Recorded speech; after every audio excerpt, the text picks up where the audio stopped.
What's up, Sarah? Well, plans change, don't they? Plans change. Yeah. The sailing thing is only taught us that we need to be flexible and go with the flow. So that's what we're doing. And you can't plan any more than maybe a month or two in advance because things can change like that. Which is what we found out. We did. Yeah. And so the big announcement for Field Trip is that we are sailing from Thailand all the way back east to Guam, which is about 3,000 nautical miles to the east. So why is that a big deal?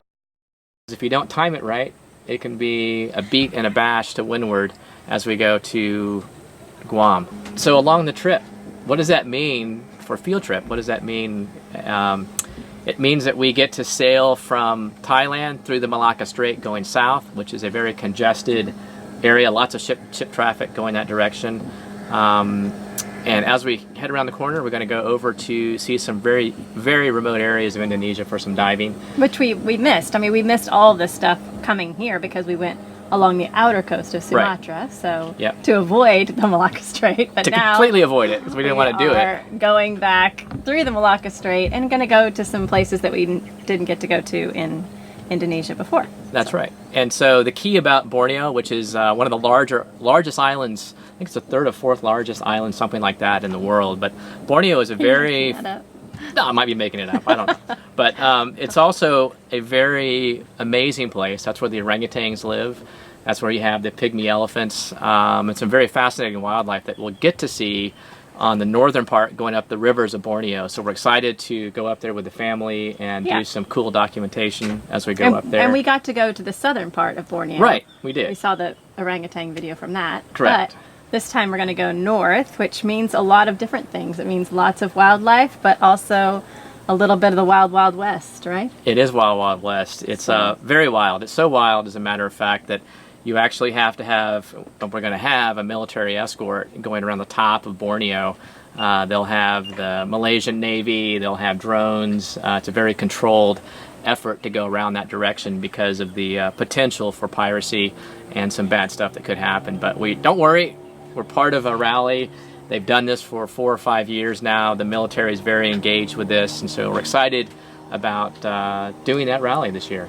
We are. We hate rallies, by the way. For the record, we cannot stand rallies. But we have some good friends that are also doing it, so we will be in good company, and we have some friends already in there, so it'll be fun to have more of a social time, actually, throughout Indonesia. When we came this way, we were almost alone. We had a couple boats with us, but it will be a different experience in so many ways, and we're excited to be able to do the rally just so we can go see those different parts of Borneo that we missed in a safe environment. Yeah, safe environment. And so after Borneo, we're going to jump off from there and do some more diving across the northern side of Sulawesi. And on the northeast corner of Sulawesi, it's world-class muck diving. So muck. Get to dive in murky, mucky water and find Sounds wonderful. Yeah, and find some amazing creatures. I mean, just some amazing stuff. Which we got to do a little bit in Ambon when we went through Ambon. It was our first experience with muck diving. And it was fascinating, the kinds of creatures that you can find hiding under a layer of muck. Yeah, muck. So it's we're looking forward to seeing all those. That's right. Interesting critters too.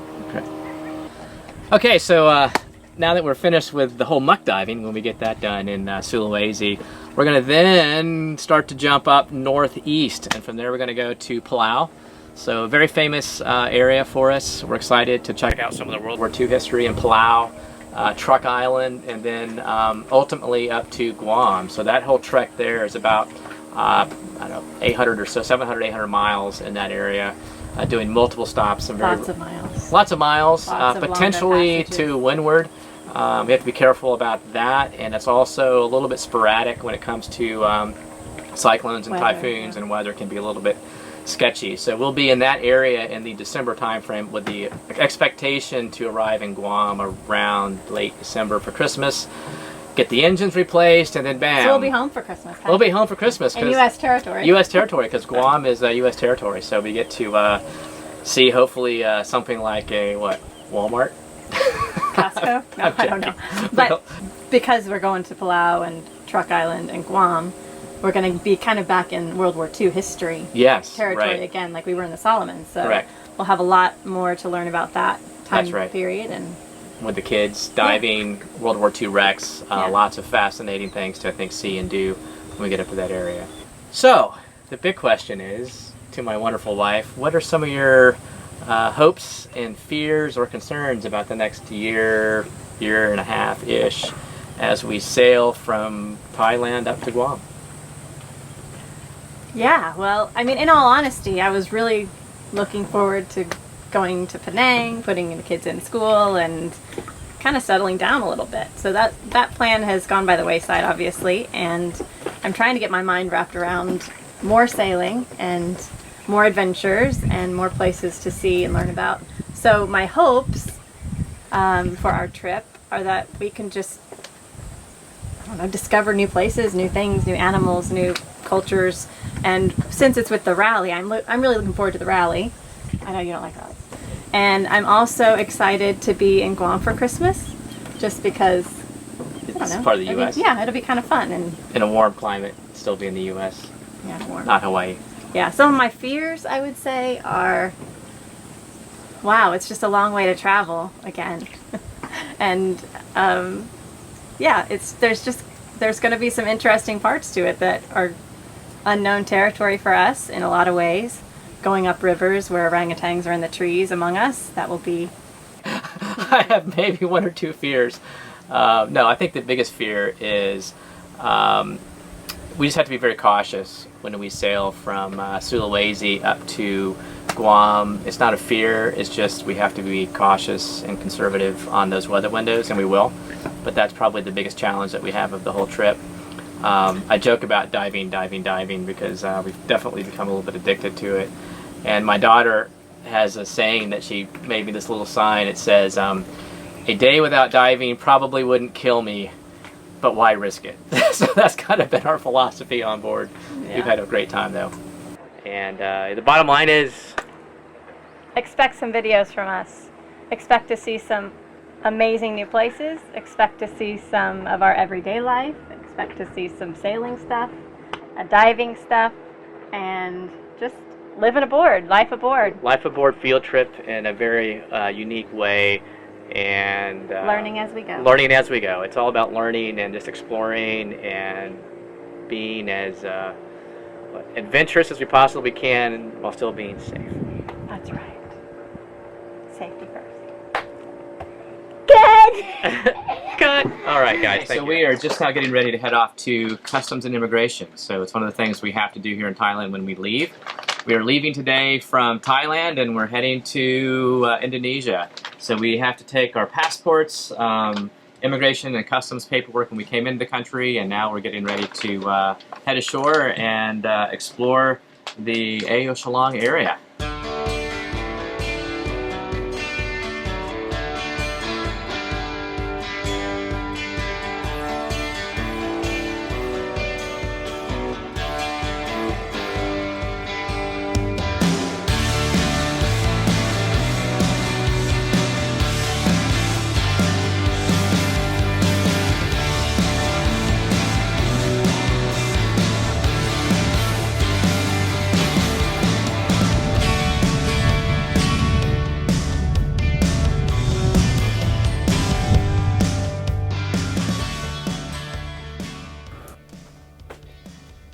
Our first stop is to sign in and get copies made of our boat documents and passports. Each agency requires different copies, and in some cases we are required to sign each of them to make them, quote, official. The next stop is the Harbor Master. The Harbor Master is the official who gives us the necessary clearance paperwork for our next destination, in this case, Indonesia. Without this paperwork, we may be refused entry when we attempt to check in. With customs, and now we're off to immigration to get our final stamp, and then we should be done. Grand total of so far about 10 minutes, so it's been probably a pretty fast process. However, the problem is immigration is not here, so we have to wait. Who knows when they'll show up. Every country that we come into or leave, we have to go to immigration, customs, and usually the harbor master. So here in Thailand, we had to go through and meet with the harbor master and get his port clearance, which allows our vessel Field Trip to leave Thailand and sail to Indonesia. We had to go to immigration like you would if you flew on an airplane. When you leave, immigration stamps your passport and you leave. That's what ended up happening here. So we had our passport stamped with immigration, and customs also has to release our vessel from Thailand, and so we had to go through the whole process, standing in line, paperwork, each place, blah, blah, blah, blah, blah, and get it all done. In Thailand, it took a grand total of maybe 15-20 minutes to totally check out, which is unheard of. You'll get to see when we get to Indonesia just how different things will be when it comes to checking into a new country. So anyway, we're done, and Field Trip is ready to sail from leaving Thailand and heading to Indonesia. So off we go. Let's roll, guys. Let's do it. Let's go. You ready to go, everybody? Yeah. Okay. All right. Perfect. After completing all the formalities to check out of Thailand, we make one last provisioning run to get additional items we will not find easily in Indonesia. The Ao Chalong dock is about 600 meters long and is used by hordes of tourists each day as they are shuttled to and from the many islands surrounding Phuket. We're on the Ao Chalong Pier, tourist central, and yeah, it's just like all these buses and full up with people. You wouldn't imagine how many people they cram on there. And they're all going on these boats, and then they're going to go out to the outer islands and get sunburned and enjoy some beach time, and then they come back all whipped, tired, exhausted, and sunburned at the end of the day. So And drunk. quite entertaining, and sometimes drunk. Yeah. So. The walk from the pier to the shopping plaza is, shall we say, diverse. During the day, it is full of dive shops and lots of hustle and bustle of tourists, but in the evenings, it is seedy at best. The bars come to life along with other creepy crawlies who venture out into the infamous Phuket nightlife. And all of this is just a mere 15-minute journey from our anchorage.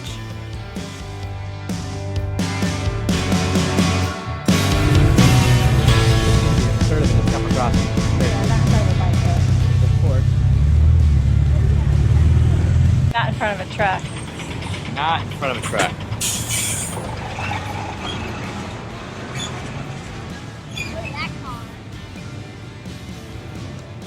Yeah, it's a nice car, huh, Michael? Yeah. Like that car? Nice. Good to go. Yeah, you've got to see the wiring jobs here in Thailand. You'll see above my head. If I look up, look at all that.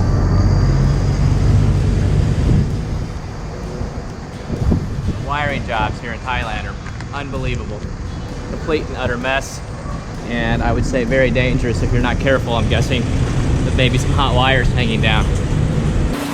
This is one of the thousands of shrines that you'll find all over Phuket, and people make their offerings with flowers, and you'll see different kinds of foods like little custard dumpling or bottles of water with a straw or fruit. The flies love it, but it's quite ornate with the gold and the very ornate structures with the peaks. I don't know enough about it, but they're fascinating to see, and definitely a big part of the Thai culture. The inside of the grocery store. It's called. This place is called what? E? Where are we at? Called Village Mart, Yeah. and it has a lot of foreign brands. So it has like Yoplait, Chobani, and yeah, but it's really expensive. That's the only problem. Real expensive, but really good stuff. Stuff we don't get to see in Indonesia, so we're gonna stock up. Chocolate. Lots and lots of chocolate. Lots and lots and lots of chocolate. Lots and lots of chocolate. Ooh, they have kisses. Wow. Pretty impressive for a store we don't get to see very often. So we're at the shopping mall area.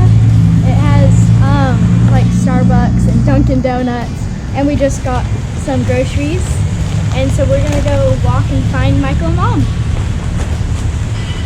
Starbucks here and all that good stuff. So it's a pretty nice place. About a 10-minute walk from the boat. So Michael, what happened? You just ran back to the dinghy? Yes.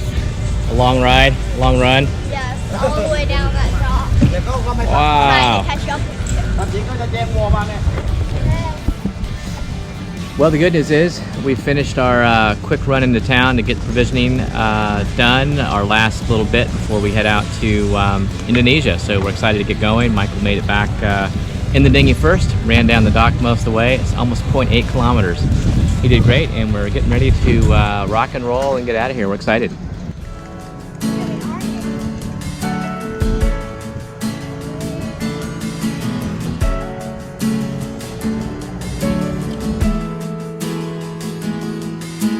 Never been so strong with anyone. Never been this sure I found the one. Never felt this safe with anyone. Got all of our lines and fenders out from being in the marina the other day. Put all the stuff away and get it ready. Get ready to go. All right, Michael, get the chairs down there. You can get that put away. What's on your troubled mind? Okay. There's one thing I want you to know. All the days that we've been spending, I hope this dream is never ending. Oh, feels like a fairy tale. And all of me is filled with love. You know you mean the world to me. Oh, feels like a fairy tale.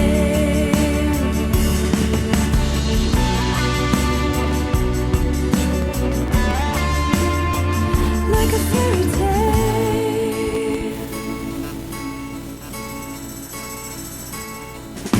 If I will share my life with anyone, I really hope that you will be the one.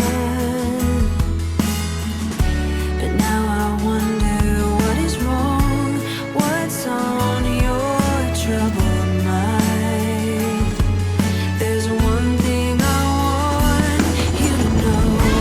All the days that we've been spending, I hope this dream is never ending. Oh, feels like a fairy tale.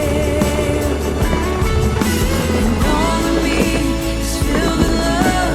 You know you mean the world to me. Oh, feels like a fairy tale.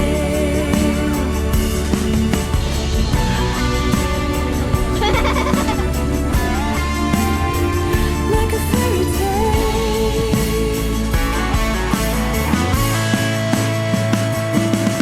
If you say you wanna leave me, you better make it quick. Believe me, if it's true, I will pack your bags for you. But if you ever change your mind, you know I won't be kind a second time around.